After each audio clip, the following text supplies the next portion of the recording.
magacayda waa Dr. Abdullahi Xaaji Aadan Maxamuud waxaan u shaqeeyaa dowladda Garissa County aga idaaradda caafimaadka isbitaalka Garissa Level Hospital aan joognaa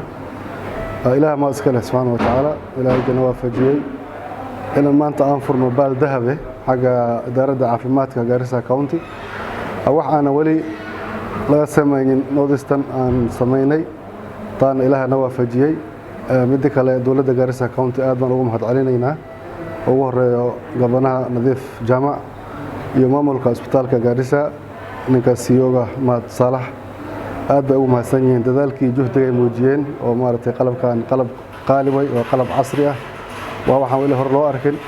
marka aad bay ugu mahadsan yihiin dadaalka ay sameeyeen mid kale bulshada Garissa waxaan sheegaynaa iyo nawaaxigeeda Garissa waraan waxaan laga arkay lagu sameyn jiray lagu sameeyaa